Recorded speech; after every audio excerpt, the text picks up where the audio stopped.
বিসমিল্লাহির রহমানির রহিম। প্রিয় শিক্ষার্থীবৃন্দ, আজকে আমরা শিখব স্বল্পমেয়াদী অর্থায়ন, যেটা ইন্টারমিডিয়েটের সিলেবাসে স্বল্পমেয়াদী ও মধ্যমেয়াদী অর্থায়ন নামে আছে। আজকে আমরা শিখব হচ্ছে বাণিজ্যিক পত্রের ব্যয় নির্ণয় এবং এখানে হচ্ছে কস্ট অফ ট্রেড ক্রেডিট বা ব্যবসায়িক ঋণের ব্যয় নির্ণয় এ সম্পর্কে আমরা একটু শিখব। এখানে বলা আছে জনাব জয় একজন ব্যবসায়ী, তিনি 2/10 15 নিট 50 এই শর্তে অথবা 120 দিনের জন্য বাণিজ্যিক পত্রের মাধ্যমে ঋণ নিতে পারেন।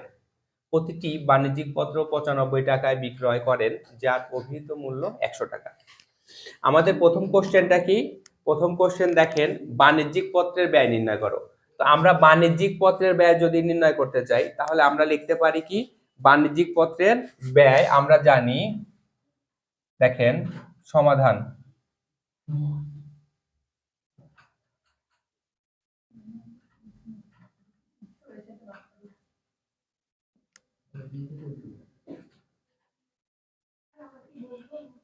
আমরা জানি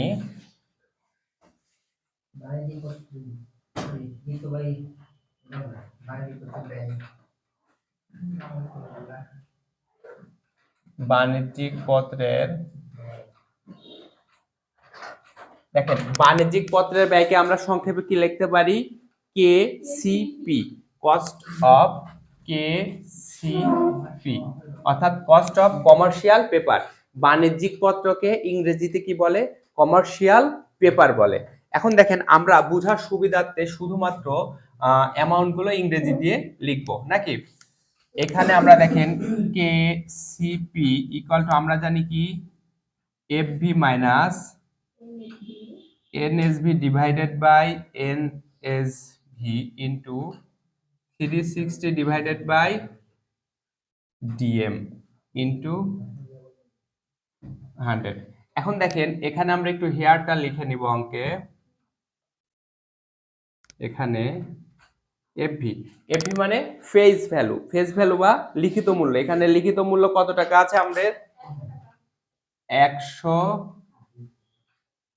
টাকা। এরপরে দেখেন আমাদের আছে বলছে বিক্রয় মূল্য। বিক্রয় মূল্য কি বলি কি আমরা? এসভি হচ্ছে 95 টাকা। আমাদের লাগবে এনএসভি মানে নেট সেল ভ্যালু, মানে নিট বিক্রয় মূল্য। এখন খেয়াল করেন, বিক্রয় মূল্য থেকে যদি অন্যান্য কোনো খরচ থাকতো, সেই খরচটা আমরা বা ব্যয় থাকতো, সেটা আমরা কি করতাম? বাদ দিয়ে দিতাম। তাহলে কিছুই নাই, তার মানে এসভি যেটা এনএসভিও কি সেটাই হবে। আর ডিএম ডেট অফ ম্যাচিউরিটি কতদিন বলছে? 120 দিন বলেনি, তাহলে আমাদের এখানে ডেট অফ ম্যাচিউরিটি কতদিন হবে? 120 দিন। আর এখানে KCP ইকুয়াল টু হোয়াট? এখন দেখেন আমরা যদি একটু ক্যালকুলেশন করি মানগুলো বসিয়ে, FV 100 টাকা মাইনাস 95 95 টাকা ডিভাইডেড বাই 95 টাকা গুণন 360 ডিভাইডেড বাই 120 গুণন, তাহলে এখানে উপরে হচ্ছে 595 ইন্টু 12 24 3 12 36। আমরা জানি যদি 360 কে 120 দ্বারা ভাগ করি তাহলে হবে হচ্ছে 3 ইন্টু 100। এবার আমরা 5 ভাগ 95 করলে আসে দেখেন 0.052631 ইন্টু 300। তার মানে এটাকে যদি আমরা গুণ করি তাহলে 0.157894 গুণন 100, তার মানে 15.78 বা 79%। এটাকে আমরা বাণিজ্যিক পত্রের ব্যয় বের করলাম না। সুতরাং বাণিজ্যিক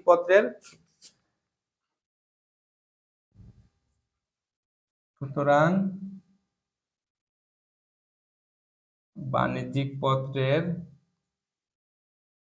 খরচ কত? 15.79%। এবার দেখেন আমাদের 2 নম্বরে কি বলছে আমাদের? উল্লিখিত দুটি বিকল্পের মধ্যে যেটি গ্রহণ করা উচিত বলে মনে করো তার পক্ষে বা সপক্ষে কি আমাদের যুক্তি দিতে বলছে। স্বাভাবিকভাবে যেটার ব্যয় কম আমি সেটাই নিব। এখন ধরেন সে আমার 10 লাখ টাকা দরকার, 10 লাখ টাকা নেয়ার জন্য এখানে ব্যাংক লোন হতে পারে, বাণিজ্যিক পত্র হতে পারে, তারপরে হচ্ছে এই ট্রেড ক্রেডিট ব্যবসায়ী ঋণ হতে পারে।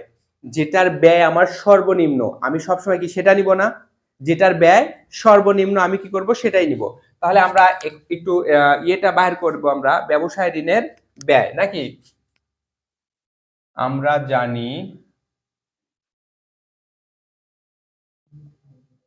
জানি দেখেন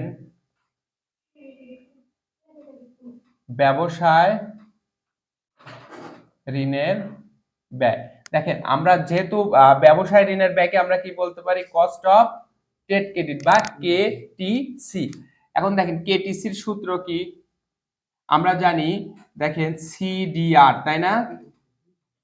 CDR divided by 100 minus CDR into 360 divided by CP minus DP into কি 100, তাই না? এখানে আমরা অঙ্কের হেয়ার বা যেটার যে মান সেটা লিখবো। এখন খেয়াল করেন, আমি আপনাদের বোঝার জন্য এখানে একটু আলাদা একটা কালি ইউজ করছি। সেটা হচ্ছে আমাদের শর্ত আছে কি 2/15 নিট 50। খেয়াল করেন, অর্থাৎ টাকা কতটা হবে সেটা বড় বিষয় নয়।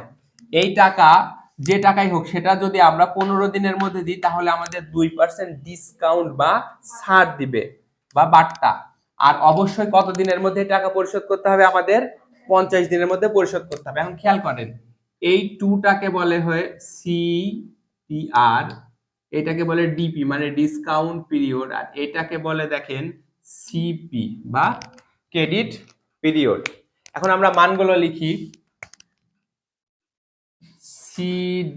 সিডিআর কত 2, ডিপি কত 15, আর এখানে সিপি কত আছে দেখেন 50, আর হচ্ছে কেটিসি ইকুয়াল টু কি হোয়াট না, আমরা মান বসাই 200 minus 2 into 360 divided by CP 50 minus 15,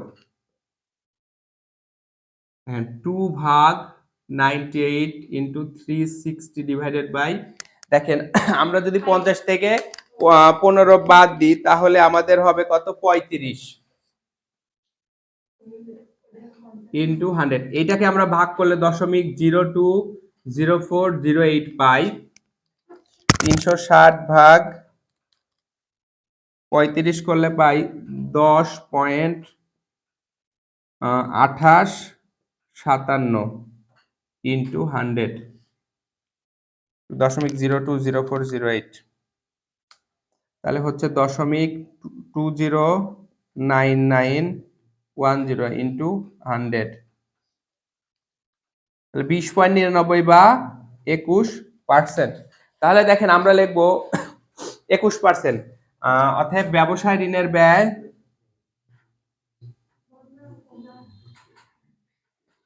অর্থাৎ ব্যবসায় ঋণের ব্যয় 21%। এখন একটু সবাই খেয়াল করেন, আমি দেখতে পাচ্ছি আমি যদি বাণিজ্যিক পত্র নিই, যেটা কমেন্ট আমাদের করতে হবে, আমি কমেন্টটা লিখছি না, আপনাদেরকে বুঝিয়ে দিচ্ছি। আমরা যদি বাণিজ্যিক পত্র নিই, মানে বাণিজ্যিক পত্র নিলে 15.79% আমাদের ঋণের ব্যয় বা খরচ, আর ব্যবসায় ঋণ নিলে আমাদের 21%।